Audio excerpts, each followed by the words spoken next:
Welcome. मैं हूं मनीष और मैं हूं नशप्रीत and you're watching Planet Bollywood. एक ऐसा शो जहां हम करते हैं बॉलीवुड की हर गॉसिप को turn on. Nash, today's top story will surprise you. Really, who is it about? It's about Kangana Ranaut, and she has said that people are hurt because she is the #1 actress. Wow, Kangana and her candid statements are becoming quite the talk of the town these days. Wait, Nash, actually there is more. I'm sure तुम्हें पता होगा about Kangana and Deepika's not so cordial relationship. Yeah, I know, but don't tell me Kangana ने कुछ और भी कहा है? Yes, she did. Oh no, she didn't. Nash, only Kangana can pull off a statement like this. But you know what? Hang on. I'll play the story for you. Check it out. Planet Bollywood. Kangana ने अपने haters को दिए हैं 3 ऐसे bold answers जिसे सुनकर उनके होश उड़ जाएंगे। Answer number 1। कौन लोग हैं जो आपको टारगेट कर रहे हैं? अभी कोई नहीं है, सबको सेट कर दिया है, सब सेट है अभी। Answer number 2। I don't think people are not happy for me. I just feel the one who are getting affected with my success, they are not happy, and it's natural to understand why they're not happy. They will have to be numb or zombie or dead not to feel what they're feeling, you know. So I'm happy that they're giving very natural reactions. Answer number 3. We have to see that what I say as a statement is not to get everyone's vote. I'm not a politician, you see. Kangana Ranaut ने साफ साफ words में clear कर दिया है कि बॉलीवुड में उनके हेटर्स की कमी नहीं है, लेकिन वो इस बात की परवाह नहीं करती। दरअसल यहाँ मीडिया ने कंगना को उनके #1 स्टेटमेंट पर आ रहे बॉलीवुड रिएक्शन पर सवाल किया, तो कंगना ने डिप्लोमेटिक जवाब देने के बजाय उन सभी को अच्छी तरह खरी खोटी सुना दी जो उन्हें क्रिटिसाइज करते हैं। I don't think people are not happy for me. I just feel the one who are getting affected with my success, they are not happy, and it's natural to understand why they're not happy. They will have to be numb or zombie or dead not to feel what they're feeling, you know. So I'm happy that they're giving very natural reactions. वैसे यहाँ फिर से दीपिका और कंगना की दोस्ती को लेकर बात हुई, जिस पर निखिल अडवाणी ने दीपिका और कंगना को एक सजेशन दे दिया जो कंगना को बिल्कुल भी पसंद नहीं आया। एक गाना सुना है आपने, बॉबी का गाना, हम तुम एक कमरे में बंद हो और चाबी खो जाए, वो करना पड़ेगा। क्यों कमरे में किसी से के साथ बंद हो? साफ है कंगना बॉलीवुड की डिप्लोमेटिक दोस्ती में यकीन नहीं रखती। कंगना को समझ आ गया है कि बॉलीवुड में सिर्फ सक्सेस बोलता है और वो अपने सक्सेस से ही सबको जवाब देना चाहती हैं। कंगना का ये बोल्ड अवतार डेफिनेटली उनके फैंस के बीच पॉपुलर हो रहा है, लेकिन ऐसा न हो जाए कि अपने इन बोल्ड स्टेटमेंट्स की वजह से कंगना इंडस्ट्री के लोगों को अपना दुश्मन बना ले। For Elika Srivastava Thapa, zoom, Mumbai. Manish, While still on Deepika, मैंने सुना है बाजीराव मस्तानी के सॉन्ग लॉन्च के लिए रणवीर और दीपिका पहुंचे ही नहीं। No, they did reach the event, but they reached extremely late. Oh well, starry tantrums, right? Well, I don't know about that, but उन दोनों ने bad weather को blame किया था। Bad weather? I mean, isn't it straight and clean drive to Pune? ओ, तुम्हें पता नहीं है? No. They didn't drive and go. Then? मजाक मत करो मनीष। मैं सच कह रहा हूँ यार, उड़ के गए थे। Don't believe me? Don't believe me? No. Watch the story. Okay. Planet Bollywood. I think they should talk to you all about it. Bajirao Mastani के फर्स्ट प्रमोशनल इवेंट पर कुछ ऐसा केओस मचा कि दीपिका और रणवीर मीडिया के सवालों से घिर गए। Yes. इतना टाइम क्यों लगा बताओ, हम लोग के टाइम। रणवीर और दीपिका दोनों ही इस इवेंट पर मचे केओस से खुद इतने परेशान हो गए कि उन्होंने इवेंट के ऑर्गेनाइजर्स को मीडिया के सवालों का जवाब देने के लिए कह दिया। I think they should talk to you all about it.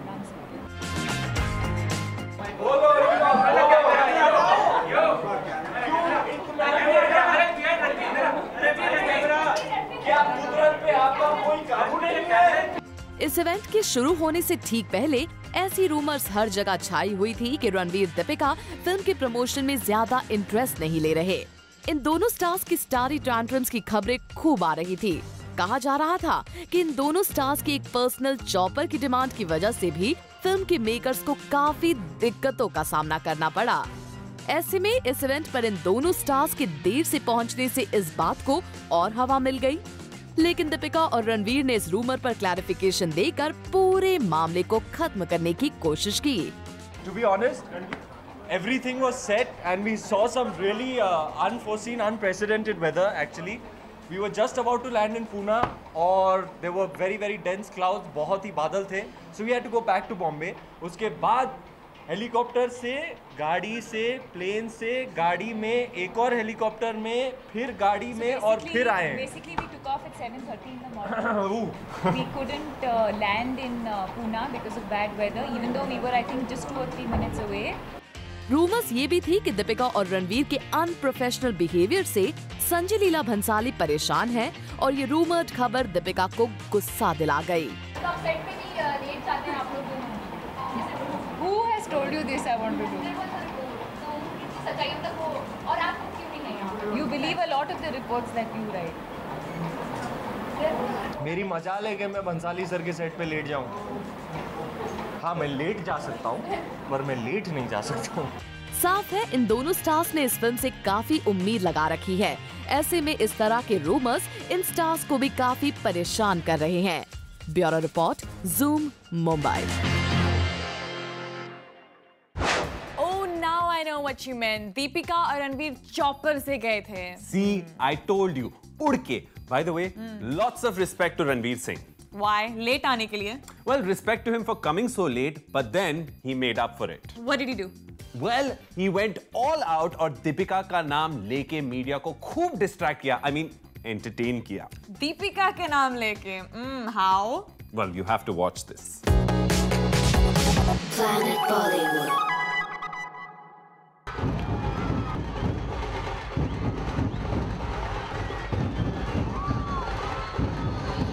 ये नजारा है बाजीराव मस्तानी फिल्म के पहले सॉन्ग गजानन आरती के लॉन्च इवेंट का, जहां रणवीर और दीपिका दोनों ही दिखे एंजॉय करते हुए। दीपिका और रणवीर की एक झलक देखने के लिए पुणे के स्टेडियम में जमा हो गया था ह्यूज क्राउड, और इस क्राउड की एनर्जी ने रणवीर और दीपिका की एनर्जी को भी कर दिया दुगना।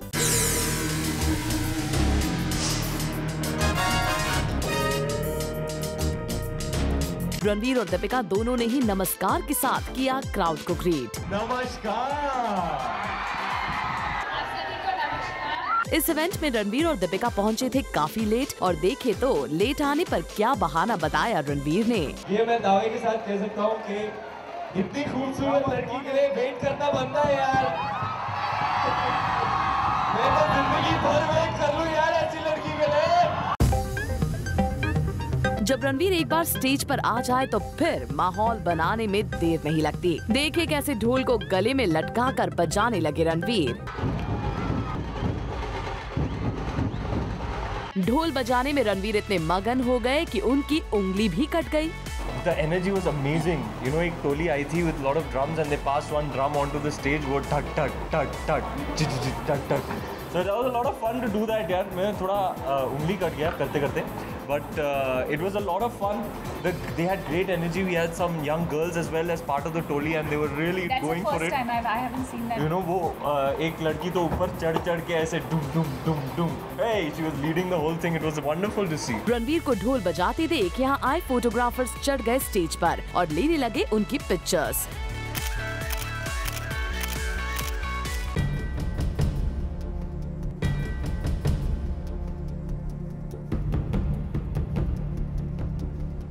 हालत ऐसी हो गई कि स्टेज पर से भीड़ को हटाने के लिए पुलिस को आना पड़ा।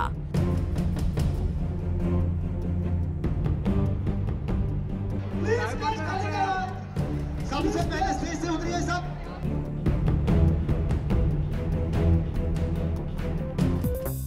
भीड़ छटने के बाद पुलिस वालों के साथ मस्ती करने से भी नहीं चूके रणवीर। तभी तो एक पुलिस वाले से उन्होंने दिलवा दिया अपनी मूंछ पर ताव। लेट आने के बावजूद रणवीर ने इस इवेंट में लगा दिया एंटरटेनमेंट का full tadka. For Hardik Tanna, zoom, Mumbai. करेगा नहीं करेगा, करेगा नहीं करेगा। क्या कर रहे हो मनीष? यार आई एम वंडरिंग कि सलमान खान फिल्म डायरेक्ट करेंगे कि नहीं। अरे इसमें सोचने की क्या बात है। Acting check, producer check, singing check, सब तो कर लिया है सलमान ने। आई थिंक डायरेक्टर भी बन जाएंगे। Well, nice logic, Nash, but I don't think he will. Why? क्योंकि सूरज पंचोली ने ऐसा कहा है। मैंने तो नहीं सुना, कहाँ कहा है? कैसे सुना होगा तुमने? It's exclusive Nash. चलो मैं अभी सुना देता हूँ तुमको। Planet Bollywood.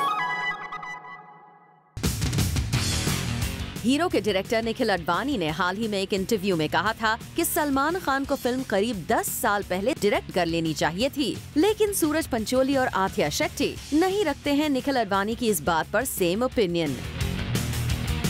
तो बता दें कि हाल ही में हमने सूरज और आथिया दोनों से ही सलमान खान के फिल्म डायरेक्ट करने के बारे में पूछा था। तो जहां आथिया का मानना है कि सलमान काफी अच्छे डायरेक्टर साबित हो सकते हैं, वहीं देखिए सूरज का क्या मानना है कि सलमान कभी फिल्म डायरेक्ट नहीं कर सकते हैं। Yes, for sure. Yeah, for sure, because he knows the pulse of the audience. Really? No.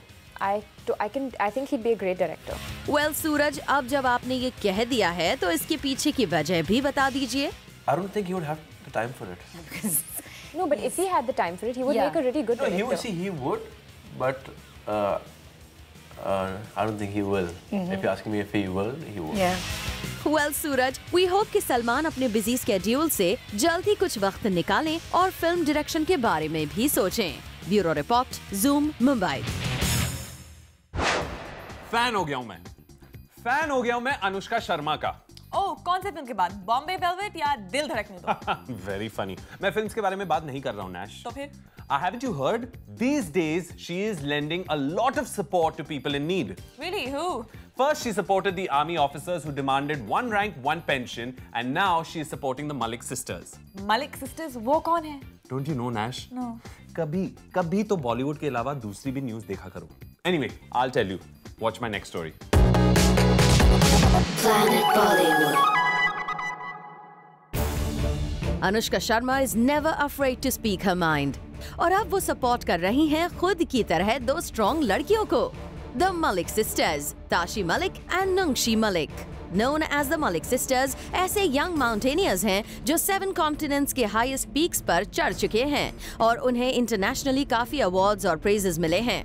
पर आज भी इंडिया में इन दोनों को ज्यादा रिकॉग्निशन नहीं मिल पाई है और इसी वजह से they have been struggling to do so. इन दोनों ने गवर्नमेंट से रिक्वेस्ट की है to honor them with the Tenzing Norgay Award. And also sent a plea for consideration for Padma Shri. Anushka Sharma apparently is quite upset with the way the two are not getting their due in India.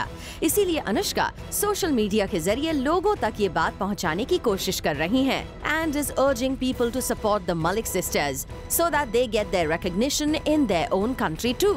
We hope कि ऐसा जल्द ही हो जाए. फरुद्रानी चटुराज, Zoom, Mumbai. Hey Nash.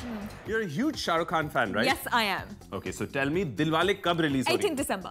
अरे complete तो करने दो. Anyway, that's really impressive. In fact, Deepika should learn something from you. What do you mean? I'll explain everything to you, but after a short break. Should we take a break? Yes, please. All right, guys, take a short break and come right back. There's a lot more action on the other side. Planet Bollywood. Hello and welcome back. मैं हूँ मनीष. और मैं हूँ नशप्रीत. And you're watching Planet Bollywood. Your one-stop shop for Bollywood's biggest gossip. Nash, break से पहले मैं क्या कह रहा था? You know, you were saying something that Deepika should learn something from me. Oh yeah. तुम तो बड़ी खुश हो रही हो. Just relax. Oh come on, Manish. Okay, so I'm just really shocked कि दीपिका को नहीं पता है कि शाहरुख खान की फिल्म कब रिलीज हो रही है. And in fact, Deepika and Ranveer's film Bajirao Mastani is releasing on the same date as Shah Rukh Khan's Dilwale, and she has no clue. Not possible, Manish. I mean, Deepika is so close to Shah Rukh. How could she not know? Nah. Are you saying I'm lying? Yeah. You're saying I'm lying? Yeah, kind of. Are you challenging my story? Yes. Challenge accepted. Watch. Planet Bollywood.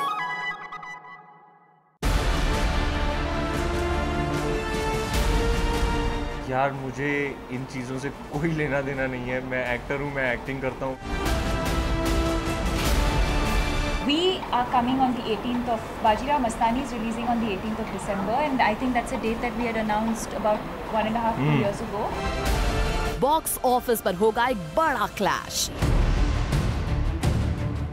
आमने सामने होंगी 2 big budget movies. Bajirao Mastani और दिलवाले एक साथ देंगे silver screen पर Dastak. Well, yes, 18 दिसंबर 2015 को होने वाले इस बड़े बॉक्स ऑफिस क्लैश पर होगी सबकी नजर. और इस बड़ी बॉक्स ऑफिस टक्कर पर दीपिका और रणवीर से उनकी राय जानने की कोशिश उस समय की गई जब ये दोनों स्टार्स पहुंचे अपनी much awaited film Bajirao Mastani के सॉन्ग लॉन्च इवेंट पर, जहां दीपिका की बातें सुनकर तो यही लगा कि शायद उन्हें इस क्लैश से नहीं है कोई डर। Bajirao Mastani is releasing on the 18th of December, and I think that's a date that we had announced about 1.5-2 years ago. And I mean, even if they are, I have no idea when they are releasing. I'm going by what you're saying, and you're saying that they're releasing on the 18th as well. I think there's place for any kind of film. I think both, I'm assuming that I've worked with Rohit in the past as well, and I know they're two very different kinds of filmmakers. They do different kinds of films, and I'd like to believe that there's space for everyone and for every kind of film. जहां एक तरफ दीपिका ने अपने जवाब से ये साफ कर दिया कि हर किसी को अपनी फिल्म अपने अकॉर्डिंग रिलीज करने की फ्रीडम है, तो वहीं रणवीर ने कुछ ये कहते हुए इस पूरे इश्यू को इग्नोर करने की कोशिश की। यार मुझे इन चीजों से कोई लेना देना नहीं है, मैं एक्टर हूँ, मैं एक्टिंग करता हूँ। वेल रणवीर, भले ही आप अभी कुछ ना बोलना चाहें, लेकिन लगता नहीं कि इतने बड़े बॉक्स ऑफिस क्लैश को आप ज्यादा दिनों तक इग्नोर कर पाएंगे। For Hardik Tanna, zoom, Mumbai. I fall in love with girls out of my league. We all know that, Manish. Oh, hello. ये मैं नहीं कह रहा हूँ. Girls love me. ये इमरान खान बोल रहे हैं. Not much of a difference. What? What do you mean not much of a difference? Huh? Nothing. तुम क्या कह रहे थे, Manish? I have Imran Khan's shocking and exclusive revelation. Oh, what more has he said? A lot more. Planet Bollywood. मेरे साथ एक ऐसे actor जिनका दिल भले ही टूट गया हो फिल्म में, लेकिन वो आपका दिल जीतने आ रहे हैं एक फिल्म लेकर। इमरान, दिल कितना टूटा है इस फिल्म के अंदर आपका? इस फिल्म में बेचारे मैडी का बहुत दिल टूटा है, क्योंकि उसका 7 साल का रिलेशनशिप टूट जाता है। उसने एक ऐसी लड़की से प्यार किया है जो देखा जाए तो उसके लीग के बाहर है, बहुत ही खूबसूरत है, she is a world traveller, हर महीने किसी नए शहर चली जाती है, she is that kind of girl. क्योंकि हमारी फिल्म में एक डायलॉग है, my best friend says to me, जब मैं उसे कहता हूँ कि इस लड़की से मैं शादी करने वाला हूँ, सिंह मैडी मेरे भाई, ऐसी लड़की हम जैसे लड़कों को घास भी नहीं डालती, तो she is of a different league only. अब कुछ ना कुछ करके ही पटाउज her, he manages to get her, और फिर 7 साल के बाद उनका रिलेशनशिप टूट जाता है। It's very serious heartbreak यार। तो इमरान, निखिल ने क्या सोचकर आपको इस फिल्म लिया? क्योंकि देखिए, जो आपने कहा कि जैसे आउट ऑफ द लीग एक लड़की है, और आउट ऑफ द लीग लड़की के लिए इमरान खान जैसे माशाल्लाह गुड लुकिंग एक्टर को लेना, आपको ना थोड़ा मिसफिट से हो गए हैं इसमें आप? आई थिंक निखिल ज़्यादा इसके बारे में सोच रहे थे कि देखिए, मेरी खुद 13 साल की रिलेशनशिप रही है अवंतिका के साथ, तो एक रिलेशनशिप में एक कपल पर क्या बीतती है, इट्स इम्पॉर्टेंट कि आपको कोई समझ होनी चाहिए, आपको खुद थोड़ी एक्सपीरियंस हो, because until you have lived it आप जान नहीं सकते। बहुत सारे लोग रोमांस को लव समझते हैं, एंड आई टेल यू बहुत फ़र्क है रोमांस और लव में। रोमांस तब होता है जब आप पहली बार किसी लड़की से मिलते हैं, वो बहुत खूबसूरत है, आप उनके लिए रोजेज़ लेकर आते हैं, उनको कैंडल लाइट डिनर के लिए ले जाते हैं, खूबसूरत से गाने सुन के आप डांस करते हैं, दैट इज़ रोमांस। उसके बाद आता है लव। रोमांस जब ख़त्म हो जाता है और जब आप एक्चुअली एक रिलेशनशिप में है 2 साल बाद, 5 साल बाद, 8 साल बाद, जब रोमांस ख़त्म हो चुका है, जब आपके लड़ाई झगड़े होते हैं, आपकी मुसीबतें होती हैं, आपकी जिम्मेदारियाँ होती हैं, उसके बाद भी क्या आप किसी के साथ रह सकते हैं, उनके साथ खुश रह सकते हैं, that is love. That is the difference between romance and love. Okay Imran, ये बताइए कि कंगना की जो पिछली फिल्में रही हैं वो काफ़ी बड़ी हिट रही हैं, सुपर हिट रही हैं, तो क्या आपको लगता है कि उसका फ़ायदा इस फिल्म को डेफिनेटली मिलना चाहिए? हमेशा, बिल्कुल। देखिए, Kangana obviously as an actress is very very talented, तो जब हमने उनको साइन किया था, हम सोच रहे थे कि उसका बहुत फ़ायदा मिलेगा, she is such a great performer. फिर शूटिंग के दौरान उसकी फिल्म आई तनु वेड्स मनु, जिसने कुछ 150 करोड़ कमाए।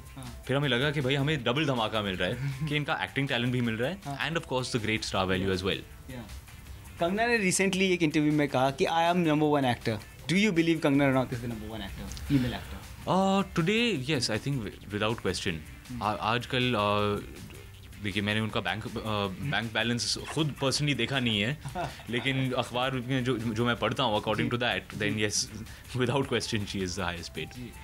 इस फिल्म के लिए सुना मैं कि आमिर भी काफ़ी क्रिएटिवली इन्वॉल्व रहे हैं, काफ़ी इनपुट्स आमिर ने भी दिए हैं, तो आमिर ने स्पेशली आपसे क्या कहा जब ये पर्टिकुलर फिल्म इन प्रोसेस बन रही थी? देखिए निखिल और मेरी सोच थोड़ी अर्बन है, I think we our thought process is like that. तो हमारे फिल्म में काफ़ी सारे इंग्लिश डायलॉग्स थे और आमिर मामू कह रहे थे कि इस फिल्म में जो इमोशंस है, जो इमोशनल कहानी है, it is a universal story.